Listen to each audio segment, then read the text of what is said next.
Please have a seat, everybody. Happy New Year.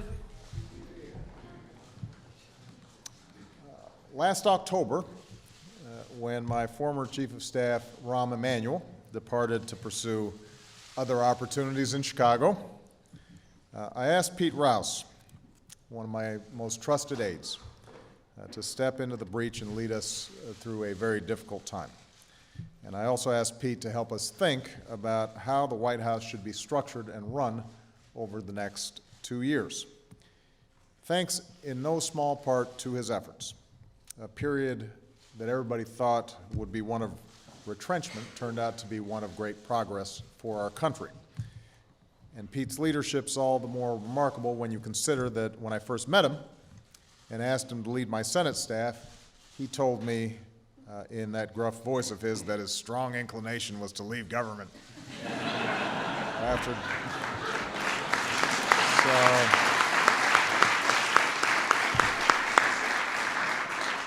The reason everybody's applauding is because they've heard him say that every day. They've heard him say that every day for the last 6 years. And yet, each time I've asked him to accept one more assignment, he's saddled up and he's taken the job. And it's fair to say that I would not be where I am today without his extraordinary counsel. Now, Pete didn't volunteer to serve as interim Chief of Staff. He made it clear that that was not his preference, but he accepted the responsibility, and as he oversaw our strategy during the lame duck session of Congress, he also was working to develop a structure and a plan for the next 2 years that I believe will serve the White House and, more importantly, the American people very well. One of those assignments was providing me recommendations for candidates to serve as Chief of Staff moving forward. As part of that process, today I am proud to announce the appointment of an experienced public servant, a devoted patriot, my friend, fellow Chicagoan, Bill Daley, to serve as my Chief of Staff.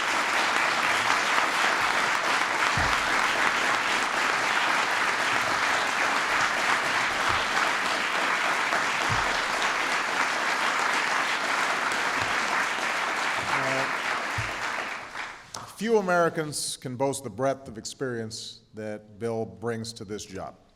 He served as a member of President Clinton's cabinet as Commerce Secretary. He took on several other important duties over the years on behalf of our country. He's led major corporations. He possesses a deep understanding of how jobs are created and how to grow our economy. And needless to say, Bill also has a smidgen of awareness of how our system of government and politics works.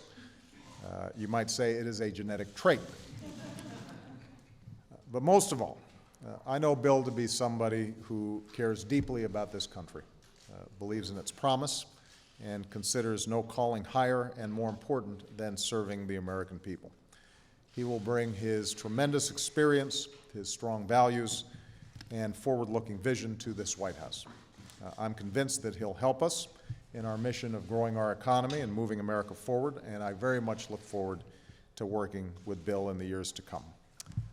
Before I ask Bill to say a few words, I should also confess that I have prevailed once again on Pete's sense of duty or sense of guilt. I'm not sure which. And I'm grateful that he has agreed to one more tour of duty as my counselor for the next 2 years.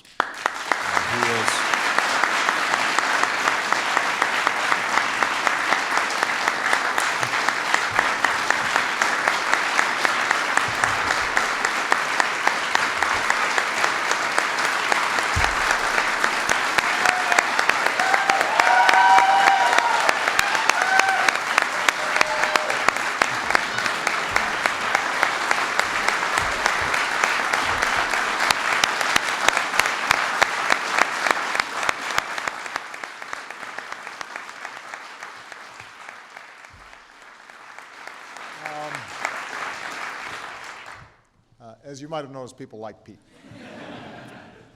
He is a unique and indispensable asset to me and to this administration. I cannot imagine life here without him, and I told him so. And I'm delighted that we're able to keep him a little bit longer. I'll be making further announcements in the days and weeks ahead, and I am absolutely confident that we will have a great team that's equal to America's task in the years to come. But with that, what I'd like to do is to introduce my new Chief of Staff, Bill Daley.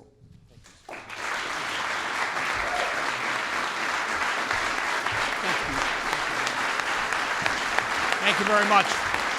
Thank you. Thank you, Mr. President. Thank you. Thank you. Thank you very much. Thank you, Mr. President. Thank you very much, Mr. President, Mr. Vice President. You have honored me and my family by giving me an opportunity to serve you and to serve our nation. 50 years ago this month, I visited the White House with my parents and my brothers and sisters to visit a young president who went on to show great strength, leadership, and vision in the face of enormous challenges in those times. You, Mr. President, have proven your strength, your leadership, your vision during a most difficult time for our nation and for the world. You have also shown through your example that public service is an honorable calling, and I am pleased to answer your call. I look forward to working with the wonderful staff which you have assembled, and I know my job will be made easier by the great work and direction of Pete Rouse. The direction and great work he has provided over these past couple of months, and the President talked about the enormous successes under Pete's watch. Pete, too, has dedicated his life to public service and to our nation, and I'm grateful for his efforts, and I am proud to call him my colleague.